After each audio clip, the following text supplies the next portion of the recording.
আসসালামু আলাইকুম, স্বাগতম ইনসাইড টিভি সংবাদে। আমি মোহাম্মদ কিবরিয়া আজকের সব আন্তর্জাতিক খবর নিয়ে হাজির হয়েছি। শুরুতেই জানিয়ে দিব সংবাদ শিরোনাম, তারপর বিস্তারিত। মার্কিন যুদ্ধজাহাজ ডুবিয়ে দেওয়ার হুমকি খামেনির।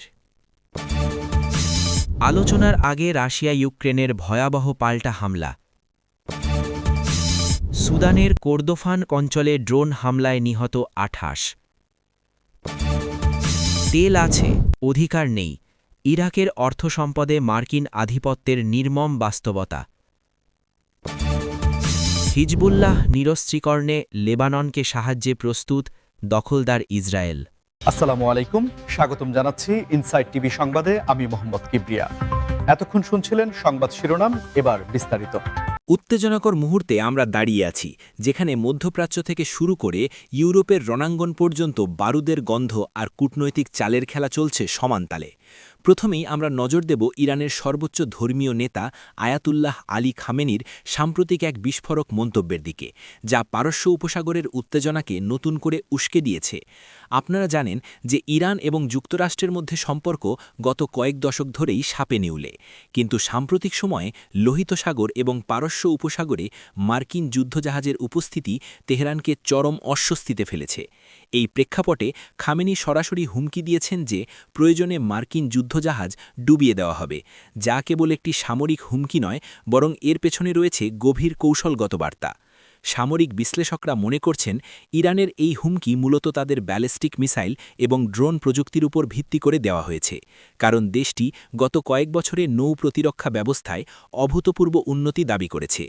খামেনির এই বক্তব্যের পর পেন্টাগন এবং মার্কিন নৌবাহিনীতে বাড়তি সতর্কতা জারি করা হয়েছে, কারণ হরমুজ প্রণালী দিয়ে বিশ্বের জ্বালানি তেলের একটি বিশাল অংশ পরিবাহিত হয়, এবং সেখানে কোনো সংঘাত বা যুদ্ধজাহাজ ডুবিয়ে দেওয়ার মতো ঘটনা ঘটলে তা বিশ্ব অর্থনীতিতে ভয়াবহ বিপর্যয় ডেকে আনবে।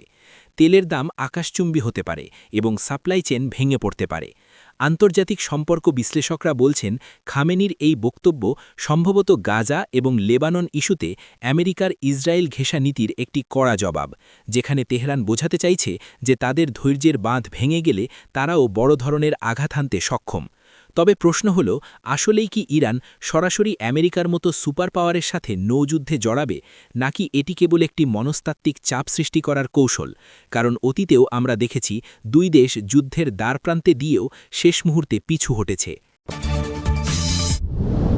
রাশিয়া এবং ইউক্রেনের সংঘাত যেন কিছুতেই থামছে না, বরং আলোচনার গুঞ্জন ওঠার ঠিক আগ মুহূর্তে পরিস্থিতি আরও ভয়াবহ আকার ধারণ করেছে। কূটনৈতিক মহলে যখনই কোনো শান্তি আলোচনার আভাস পাওয়া যায়, ঠিক তখনই দেখা যায় যুদ্ধক্ষেত্রে দুই পক্ষই নিজেদের অবস্থান শক্ত করতে মরিয়া হয়ে ওঠে। আর এবারও তার ব্যতিক্রম হয়নি। রাশিয়া এবং ইউক্রেন উভয় পক্ষই একে অপরের ভূখণ্ডে ভয়াবহ পাল্টা হামলা চালিয়েছে, যার মূল লক্ষ্য হল আলোচনার টেবিলে বসার আগে প্রতিপক্ষকে দুর্বল করে দেওয়া এবং নিজেদের দাবি আদায়ের জন্য বাড়তি সুবিধা বা বার্গেনিং চিপ হাসিল করা।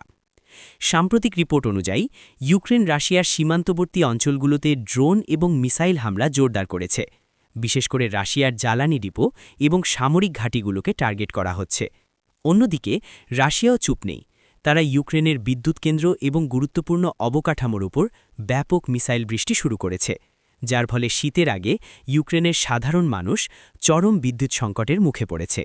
এই পাল্টাপাল্টি হামলার ভয়াবহতা এতটাই তীব্র যে আন্তর্জাতিক পর্যবেক্ষকরা একে যুদ্ধের অন্যতম রক্তক্ষয়ী অধ্যায় হিসেবে চিহ্নিত করছেন। সমরবিদরা বলছেন, আলোচনার আগে এই ধরনের এসকেলেশন বা উত্তেজনা বৃদ্ধি একটি সাধারণ সামরিক কৌশল, যেখানে প্রতিটি পক্ষই প্রমাণ করতে চায় যে তারা যুদ্ধক্ষেত্রে এখনও শক্তিশালী এবং পিছু হটতে রাজি নয়। কিন্তু এই শক্তির মহড়ায় সবচেয়ে বেশি ক্ষতিগ্রস্ত হচ্ছে সাধারণ নাগরিকরা, যারা একদিকে যুদ্ধের ধ্বংসলীলা দেখছে, অন্যদিকে অনিশ্চিত ভবিষ্যতের দিকে তাকিয়ে আছে। পশ্চিমারা ইউক্রেনকে আরও আধুনিক অস্ত্র সরবরাহের প্রতিশ্রুতি দিলেও রাশিয়ার বিশাল সামরিক ভাণ্ডারের সামনে কতদিন ইউক্রেন টিকে থাকতে পারবে তা নিয়ে সংশয় থেকেই যায়। এই পরিস্থিতিতে শান্তি আলোচনা আদৌ সফল হবে কিনা, নাকি এটি কেবল সময় ক্ষেপণের একটি কৌশল, তা নিয়ে ধোঁয়াশা কাটছে না। আফ্রিকার দেশ সুদানে, যেখানে ক্ষমতার দ্বন্দ্ব এবং গৃহযুদ্ধের আগুনে পুড়ছে সাধারণ মানুষের ভাগ্য। সুদানের কোর্দোফান অঞ্চলে সাম্প্রতিক এক ড্রোন হামলায় অন্তত ২৮ জন নিহত হয়েছেন, যা দেশটিতে চলমান মানবিক বিপর্যয়ের এক নির্মম চিত্র তুলে ধরেছে। সুদানের সেনাবাহিনী এবং র্যাপিড সাপোর্ট ফোর্সেস বা আরএসএফের মধ্যে চলমান এই সংঘাত এখন আর কেবল রাজধানী খার্তুমে সীমাবদ্ধ নেই, বরং তা ছড়িয়ে পড়েছে কর্দুফান এবং দারফুরের মতো প্রত্যন্ত অঞ্চলগুলোতেও। প্রত্যক্ষদর্শীদের মতে এই ড্রোন হামলাটি ছিল অত্যন্ত আকস্মিক এবং ভয়াবহ, যেখানে নিহতদের অধিকাংশই ছিলেন সাধারণ গ্রামবাসী, যারা যুদ্ধের কোনো পক্ষেই ছিলেন না। আন্তর্জাতিক মানবাধিকার সংস্থাগুলো বারবার সতর্ক করে আসছে যে সুদানে এখন বিশ্বের অন্যতম বড় মানবিক সংকট চলছে, যেখানে লাখ লাখ মানুষ বাস্তুচ্যুত হয়েছে এবং খাদ্য ও চিকিৎসার অভাবে ধুঁকছে। কিন্তু ইউক্রেন বা গাজার যুদ্ধের ডামাডোলে সুদানের এই কান্না বিশ্বমঞ্চে খুব একটা গুরুত্ব পাচ্ছে না। কর্দুফান অঞ্চলের এই হামলা প্রমাণ করে যে যুদ্ধরত দুই পক্ষই এখন ভারী এবং আধুনিক প্রযুক্তি ব্যবহার করছে। বিশেষ করে ড্রোনের ব্যবহার সাধারণ মানুষের জানমালের ঝুঁকি বহুগুণ বাড়িয়ে দিয়েছে। এই ২৮ জন মানুষের মৃত্যু কেবল সংখ্যা নয়, এটি একটি সতর্কবার্তা যে আন্তর্জাতিক সম্প্রদায় যদি এখনই সুদানের দিকে নজর না দেয় তবে দেশটি পুরোপুরি ধ্বংসস্তূপে পরিণত হবে। স্থানীয় হাসপাতালগুলোতে আহতদের চিকিৎসা দেওয়ার মতো পর্যাপ্ত ওষুধ নেই বিদ্যুৎ বা বিশুদ্ধ পানি। বেঁচে থাকা মানুষগুলো এখন খোলা আকাশের নিচে দিন কাটাচ্ছে, ভয়ে কেউ ঘরে ফিরতে পারছে না। এই ধরনের হামলা আন্তর্জাতিক যুদ্ধাপরাধের শামিল কিনা তা নিয়ে তদন্তের দাবি উঠলেও বাস্তবে এর কোনো প্রতিফলন দেখা যাচ্ছে না। আমরা চাই পৃথিবীতে শান্তি ফিরে আসুক, সুদানের মানুষের এই হাহাকার যেন বিশ্ব নেতাদের কানে পৌঁছায়। ইরাক, যার মাটির নিচে রয়েছে কালো সোনা বা তেলের বিশাল ভাণ্ডার, কিন্তু সেই সম্পদের ওপর দেশটির জনগণের পূর্ণ অধিকার বা নিয়ন্ত্রণ আজও প্রতিষ্ঠিত হয়নি। তেল আছে, অধিকার নেই, এই কথাটি ইরাকের বর্তমান অর্থনীতির এক নির্মম বাস্তবতাকে তুলে ধরে, যেখানে মার্কিন আধিপত্যের ছায়া দেশটির প্রতিটি অর্থনৈতিক সিদ্ধান্তের ওপর স্পষ্টভাবে বিদ্যমান। সাদ্দাম হোসেনের পতনের পর ২ দশক পেরিয়ে গেলেও ইরাকের তেল বিক্রির অর্থ বা রেভিনিউ সরাসরি বাগদাদে পৌঁছায় না, বরং এই অর্থের একটি বড় অংশ জমা হয় যুক্তরাষ্ট্রের ফেডারেল রিজার্ভ ব্যাংকে। সেখান থেকে মার্কিন ট্রেজারি বিভাগের অনুমোদনের পরই ইরাক তার নিজের অর্থ ব্যবহারের সুযোগ পায়। এই অদ্ভুত এবং পরাধীন অর্থনৈতিক কাঠামোর কারণে ইরাক চাইলেই তার অবকাঠামো উন্নয়ন বা জনকল্যাণে স্বাধীনভাবে অর্থ খরচ করতে পারে না। অর্থনীতিবিদরা বলছেন এটি আধুনিক যুগের এক অভিনব ঔপনিবেশিকতা, যেখানে একটি স্বাধীন দেশের সম্পদ অন্য একটি দেশের নিয়ন্ত্রণে থাকে। সাম্প্রতিক সময়ে ইরাকের মুদ্রার মান কমে যাওয়া এবং ডলার সংকটের পেছনেও এই মার্কিন নিয়ন্ত্রণের বড় ভূমিকা রয়েছে বলে মনে করেন স্থানীয় বিশ্লেষকেরা। ইরাকের সাধারণ মানুষ, যারা প্রতিদিন লোডশেডিং, বেকারত্ব এবং দারিদ্র্যের সাথে লড়াই করছে, তারা প্রশ্ন তুলছে, আমাদের তেলের টাকা কোথায় যাচ্ছে? কেন বিশ্বের অন্যতম তেল সমৃদ্ধ দেশ হয়েও আমরা গরিব?